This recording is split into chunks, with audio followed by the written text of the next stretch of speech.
Hello, and thank you for joining me. This video is truly and without question like that meme where it's like it says no one, and then it says absolutely no one, and then maybe this one would say Mike Falzone. Please let me tell you everything about this song I wrote 10 years ago. Dude, I've always wanted to do this, and I don't know if there's any interest in it, but I suppose that shouldn't be the driving factor behind doing anything. I found these 3 videos that me and my very good photographer friend Steve Walter recorded back in Stratford, Connecticut in 2012 to 2013. We had a studio together, Squeaky. It was one of the many best times in my life. We were young adults and we rented the studio space and we just did creative projects all the time. I was very, very, very heavy into making YouTube stuff every day at that point. And I was either just coming off or going on to tour across the country doing kind of like a combination of music and comedy. But let's talk about this song in particular. The song's called How to Break Up in the City, and it is a song about that. And I think that's how I used to intro the song as well. Here's a song about breaking up in a city. I wanted everyone to be on the same page before the song started. Lyrically, range-wise, sonically, this song is one of my favorite songs that I've ever written, because no matter what combination of ways to play the song, whether it was me by myself, whether it was a weirdo stripped down electronica version that we used to do every once in a while when we used to go to Brooklyn to impress hipsters, or whether it was like stupid full loud band, I just loved it. I always loved playing the song and I looked forward to it. We used to start a lot of our shows with this just because it was that kind of energy, kind of showed you what to expect for the rest of the show, and I love the story behind it. I wrote a lot of notes because I didn't want to skip anything, because I'm like, if you leave anything out now, what are the chances that anyone's going to give it shit in the future? So you might as well get it all out there. So here's everything I ever wanted to tell you about this song. Lyrically, the song is about being at a certain point in your life and missing passion. I think I was in my early to mid 20s and I had been single for a long time. And many of my songs throughout my career were biographical. This song is a departure from that, because I always had a strong admiration for, people like Mike Doty and Tom Waits and James Taylor, and people who could pick up an acoustic guitar and write songs about characters. Here's a story about characters. So the feeling of this song, the whole missing passion and missing being in a relationship thing, that was personal, but the characters are fictional. This isn't like something that happened to me. This was like feelings that I missed that I wanted to impose onto 2 fictional characters. So the song is about a fight between a couple, and that was something that I was like longing for. I missed someone who I cared about enough to fight with. I hadn't had that. I was hooking up a lot. Humble brag. And that was all fine and good for what it was worth, but it's not everything. Everything is having someone who you care about enough to have it out with every now and again.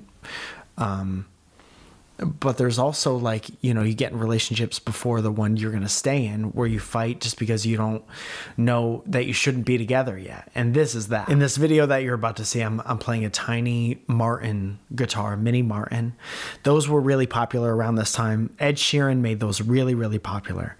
And he was a dude who, I was really impressed by, because not only of his songwriting, but his ability to make so much sound by himself. Another person who did that extremely well was my favorite musician, Darian Cunning. But this guitar in particular was inspired. Me and Megan Tonjes both got Mini Martins, and we traveled around the country with those. One, because it was easy to travel with. I remember, I think I put a Fishman pickup in there.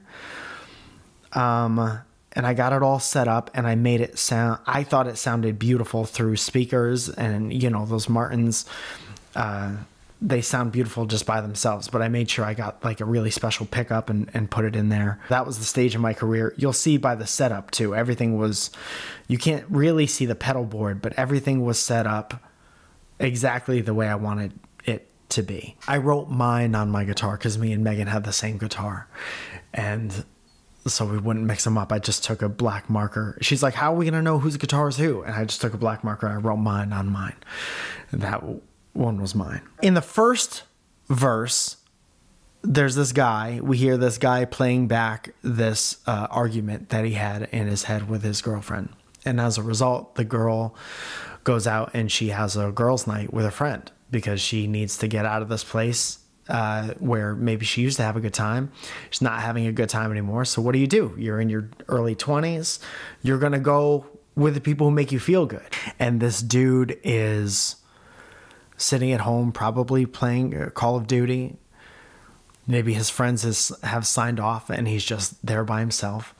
And he's recounting each, you know, step of this argument. And that's something that I personally do. You go over an argument line by line. You're like, I said this and that was great. And then she said that and I didn't really know what to say for that. And I should have said this. If she was here right now, I'd say this. And it's that, I think that we all do that. Another thing I thought was kind of interesting is that most of these, you know, white guy acoustic cargo shorts, flip-flop songs that I made were about, oh, I got my heart broken and this girl broke my heart and woe is me and why not me, you know? And this song was like, the guy fucked up. I thought, here's a song about me fucking up and leading to the demise of our relationship.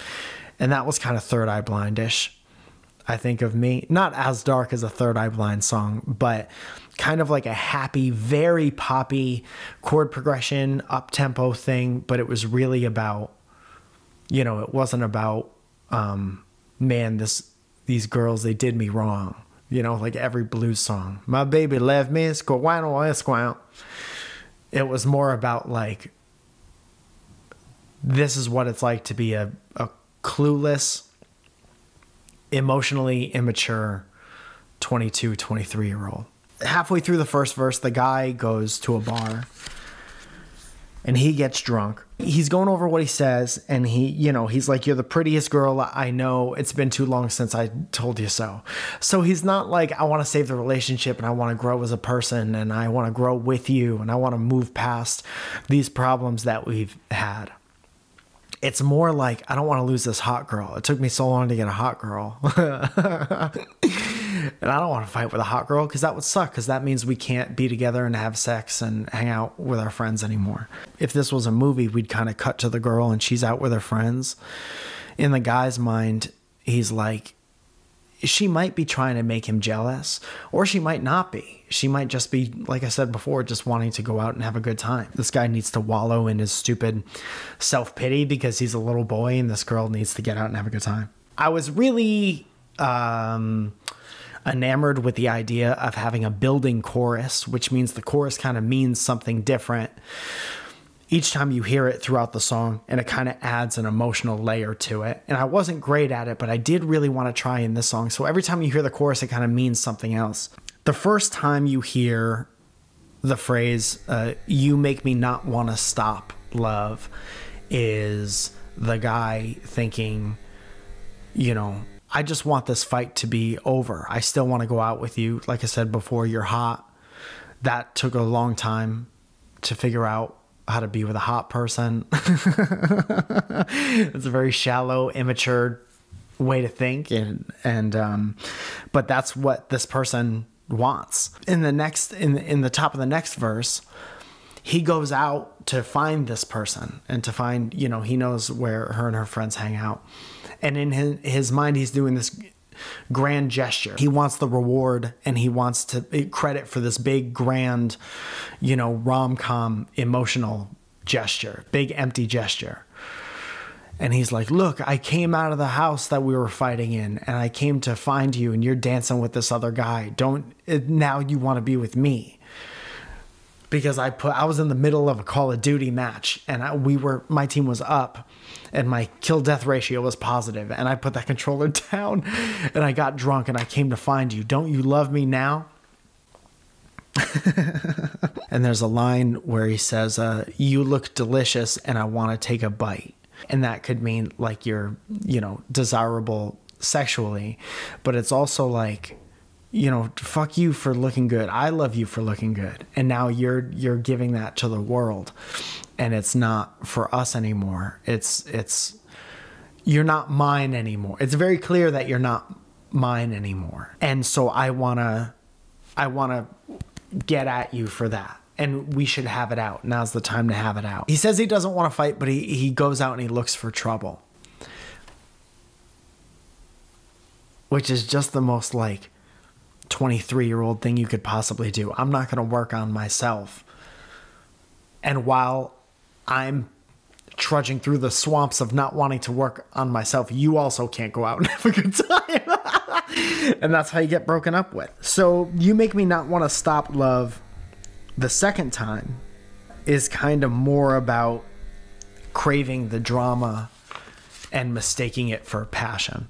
Which brings us to my favorite part of the song, and that's the bridge. And this part, I still will pick up the guitar, and this is normally the first song I play if I pick up the guitar and decide to play a song. It's one of the ones that I remember fully, and I just love the way the bridge, it builds tension emotionally and sonically, and it was designed lyrically to be a fight. On the record, there's like a call and answer, an echo and a background vocal thing. We used to do it with the band when James used to sing with me, and then I had Jim, who helped me record the song, do it in production, where you hear, I think the lyrics are, this is it, the last time, end of this slow ride.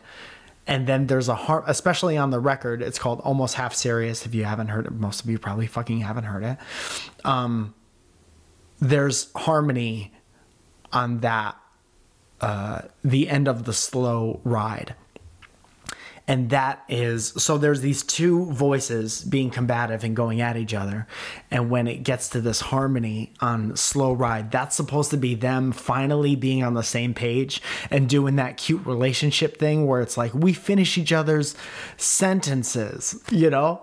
But they're doing it to break up. They both realize they need to break up at the same time. And then You Make Me Not Want to Stop the last time is... they both want love, and they're both just young and making mistakes and trying to figure it out. So it's like, what I've learned with you makes me not want to stop looking for love. And I think that's a relatable 20s thing. I fucking love all the vocal layering and all the weird things we did. None of us were very well versed in recording things, and that's why a lot of this recording stuff kind of sounds amateur, but nothing sounds amateur anymore. We just tried to do our best in a basement. But when we were working on the layering and coming out of the bridge, I still love it so much with a back and forth, and it's supposed to represent like your conflicting emotions and your ideas and your hormones, and you know, you're sober and you're drunk, and it's just messy. Breaking up is messy, and but it's beautiful. And I think that we captured that in a song. Now, a lot of songs you write and you miss the mark, or I miss the mark in a lot of songs because you just want to make a song to make a song. But this is the stage of my career where I was like, everything's gonna mean something. So I don't know. It's unbearable. These two people weren't supposed to be together. And it's just very plain. It's just a very plain, very simple story about two people breaking up in a city, like a street photograph where you see these two people and it's like you kind of make up your own story, like what's going on. It's a snapshot of a relationship, but it says a lot about both of the people in the relationship, mostly the guy. So that's it. We could put this one to bed, I suppose. This is How to Break Up in the City. It's one of my favorite songs. That's everything about it. You can listen to none of it or all the different versions and hear what I'm talking about. Thank you for listening.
To find you posing like the loser who's dancing behind you.